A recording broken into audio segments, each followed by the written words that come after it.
Hello student, welcome back to my channel. आज हम लाए हैं आत्महत्या का सिद्धांत। तो दुर्खिम ने आत्महत्या के सिद्धांत को कैसे प्रस्तुत किया है, उसके पीछे क्या कारण था, आइए जानते हैं। दुर्खिम ने अपनी पुस्तक ली सुसाइड में बहुत से आंकड़ों के आधार पर स्पष्ट किया है कि आत्महत्या किसी व्यक्तिगत कारण का परिणाम नहीं होती, बल्कि यह एक सामाजिक तथ्य है। इसे स्पष्ट करते हुए दुर्खिम का कथन है कि जिन विद्वानों ने आत्महत्या को वंशानुगत दोष, निर्धनता, निराशा, मानसिक असंतुलन अथवा जलवायु आदि के आधार पर स्पष्ट किया है, वे विद्वान आत्महत्या को एक वैयक्तिक घटना मानने की गलती कर बैठते हैं। वास्तविकता यह है कि आत्महत्या का संबंध कुछ विशेष सामाजिक दशाओं एवं उनसे किए गए वैयक्तिक अनुकूलन की मात्रा से होता है। दुर्खिम के शब्दों में आत्महत्या का सामाजिक पर्यावरण की विभिन्न दशाओं के बीच का संबंध उतना ही अधिक प्रत्यक्ष और स्पष्ट होता है जितना कि जैविकी और भौतिक दशाएं आत्महत्या के साथ एक अनिश्चित और अस्पष्ट संबंध को स्पष्ट करती है। दुर्खिम कहते हैं कि एक संतुलित व्यक्तित्व के लिए यह आवश्यक होता है कि सामाजिक दशाओं तथा सामूहिक चेतना का व्यक्ति के जीवन पर पड़ने वाला प्रभाव हमेशा स्वस्थ हो। इसके विपरीत जब व्यक्ति के जीवन पर समूह के नियंत्रण में आवश्यकता से अधिक वृद्धि अथवा कमी होने लगती है, तो सामाजिक दशाएं व्यक्ति को अस्वस्थ रूप से प्रभावित करना आरंभ कर देती हैं। यही दशा आत्महत्याओं का कारण बन जाता है। दुर्खिम ने अपने द्वारा एकत्रित आंकड़ों के आधार पर यह स्पष्ट किया है कि स्त्रियों की तुलना में पुरुष अधिक आत्महत्या करते हैं। कम आयु के लोगों की अपेक्षा अधिक आयु के लोगों में आत्महत्या की दर अधिक पाई जाती है। सामान्य जनता की तुलना में सैनिक लोग अधिक आत्महत्याएं करते हैं। अविवाहित और सुखी पारिवारिक जीवन से वंचित लोगों में उन व्यक्तियों की तुलना में आत्महत्या की दर अधिक होती है जो विवाहित अथवा सुखी पारिवारिक जीवन व्यतीत कर रहे होते हैं। इसी प्रकार हम समझ सकते हैं कि कैथोलिक धर्म को मानने वालों की तुलना में प्रोटेस्टेंट धर्म को मानने वाले लोग अधिक आत्महत्या करते हैं। दुर्खिम ने आत्महत्या के 3 प्रकार बताए हैं। पहला है अहमवादी आत्महत्या। यह आत्महत्या एक ऐसी सामाजिक स्थिति का परिणाम है जिसमें समूह के नियंत्रण में बहुत कमी हो जाने के कारण व्यक्ति और समूह का पारस्परिक संबंध इतना ढीला और कमजोर हो जाता है कि व्यक्ति अपने आप को न केवल उपेक्षित बल्कि समाज से पूर्णतया अलग थलग समझने लगता है। दुर्खिम ने पश्चिमी समाजों का उदाहरण देते हुए कहा है कि यहाँ व्यक्तिवाद में अत्यधिक वृद्धि हो जाने के फलस्वरूप अधिकांश व्यक्ति अपने निजी सुखों और स्वार्थों को इतना महत्व देने लगे कि इससे पारस्परिक त्याग, प्रेम और सहानुभूति के गुण समाप्त होते जा रहे हैं। इन अवैयक्तिक संबंधों में जब इतनी वृद्धि होती जाती है कि व्यक्ति सामाजिक नियंत्रण की चिंता न करके केवल अपने स्वार्थों को पूरा करने में ही लिप्त हो जाते हैं, तब संवेदनशील व्यक्ति के अहम के लिए यह दशा बहुत अपमानजनक बन जाती है। इससे यह अनुभव होने लगता है कि समूह में उसका अपना कोई नहीं है। ऐसा व्यक्ति जीवन के किसी स्तर पर पहुंचकर न केवल स्वयं को बहुत अकेला, अपरिचित और परित्यक्त महसूस करने लगता है, बल्कि कभी कभी अपने जीवन को अनुपयोगी भी समझने लगता है।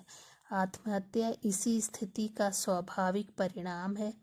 जो व्यक्ति द्वारा अपने अहम की रक्षा करने के लिए की जाती है। इससे स्पष्ट होता है कि सामाजिक घनिष्ठता में कमी, संबंधों में औपचारिकता तथा सामाजिक नियंत्रण में होने वाला हास्य अहमवादी आत्महत्या के प्रमुख कारण हैं। दूसरा है परार्थवादी आत्महत्या। आत्महत्या का यह रूप अहमवादी आत्महत्या से परिपूर्ण विपरीत दशा को स्पष्ट करता है। परार्थवादी आत्महत्या व्यक्तिगत अहम की संतुष्टि के लिए न होकर किसी अन्य व्यक्ति अथवा समूह के हित को ध्यान में रखकर की जाती है। इसका तात्पर्य यह है कि कुछ विशेष परिस्थितियों में व्यक्ति का अस्तित्व अपने समूह में इस प्रकार घुल मिल जाता है कि व्यक्ति अपने जीवन की अपेक्षा अपने समूह को कहीं अधिक महत्वपूर्ण समझने लगता है। इस दशा में वह जो भी विचार करता है अथवा व्यवहार करता है वह सब कुछ समूह कल्याण को ध्यान में रखते हुए किया जाता है। किसी विशेष परिस्थिति में व्यक्ति यदि यह अनुभव करता है कि उसके बलिदान में उसके समूह की प्रतिष्ठा बढ़ेगी, किसी अन्य महत्वपूर्ण व्यक्ति की रक्षा होगी अथवा समूह अधिक संगठित बन सकेगा, तो व्यक्ति अक्सर अपने जीवन का बलिदान करने के लिए तैयार हो जाता है। यह परार्थवादी आत्महत्या है। दुर्खिम ने स्पष्ट किया है कि इस श्रेणी की आत्महत्याएं दो प्रमुख आधारों पे होती है, नैतिक आधार पे तथा मनोवैज्ञानिक आधार पे। नैतिक आधार पे व्यक्ति को अपने समूह के कल्याण के प्रति अधिक जागरूक बनाता है, जबकि मनोवैज्ञानिक आधार पे आत्महत्या के विचार से उसे व्यक्तिगत संतुष्टि की अनुभूति होती है। अगर हम उदाहरण के रूप में समझ सकते हैं कि जापान में हाराकिकी का प्रचलन अथवा भारत में एक लंबे समय तक प्रचलित रहने वाली जौहर की प्रथा नैतिक आधार पर की जाने वाली आत्महत्याएं हैं। दूसरी ओर एक प्रेमी द्वारा अपनी प्रेमिका के हित में की जाने वाली आत्महत्या अथवा परिवार की कठिनाइयों को ध्यान में रखते हुए एक निरंतर बीमार रहने वाली स्त्री द्वारा की जाने वाली आत्महत्या मनोवैज्ञानिक आधार से संबंधित परार्थवादी आत्महत्या है। दुर्खिम ने यह भी स्पष्ट किया है कि किसी समूह का आकार जितना छोटा होता है तथा उसमें वैयक्तिक और त्यागपूर्ण संबंधों की जितनी प्रधानता होती है, वहाँ इस श्रेणी की आत्महत्याएं उतनी ही अधिक होती है। तीसरा आया बच्चों विसंगत आत्महत्या। आइए जानते हैं विसंगत आत्महत्या क्या होती है।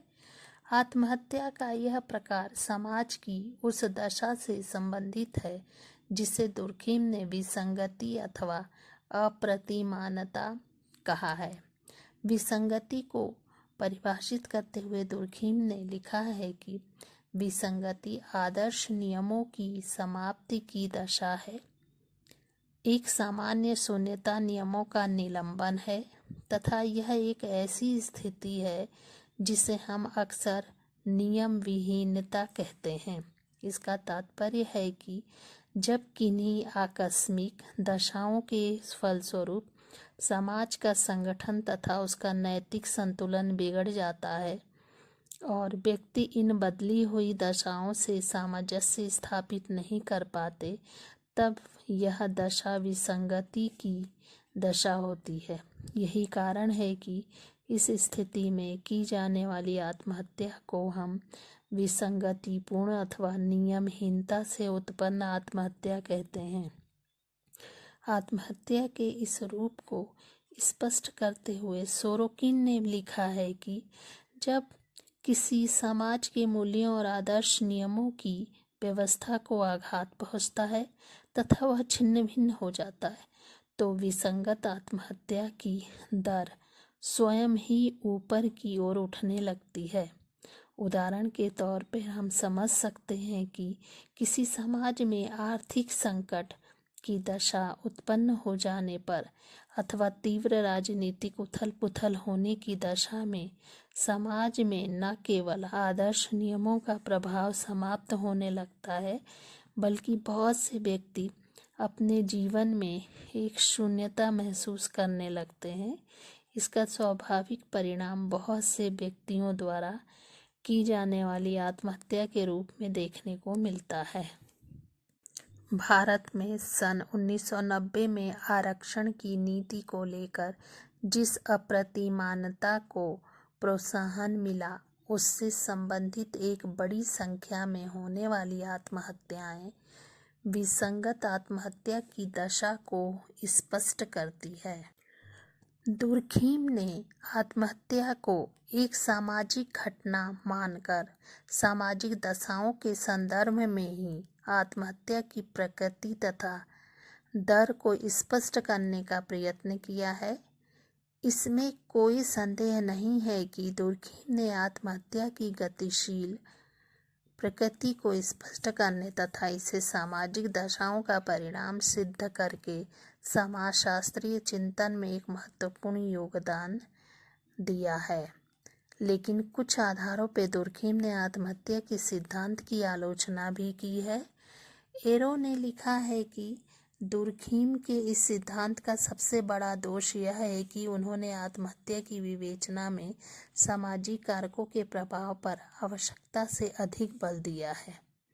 वास्तविकता यह है कि व्यक्ति की मानसिक संरचना अथवा व्यक्तित्व संबंधी कारक भी आत्महत्या जैसी घटना के लिए एक बड़ी सीमा तक उत्तरदायी होते हैं।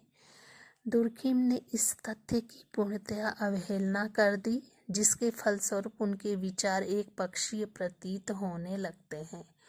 तो बच्चों, ये है दुर्खीम के आत्महत्या का सिद्धांत, जो दुर्खीम ने अपनी पुस्तक ली सुसाइड में प्रस्तुत किया है। धन्यवाद।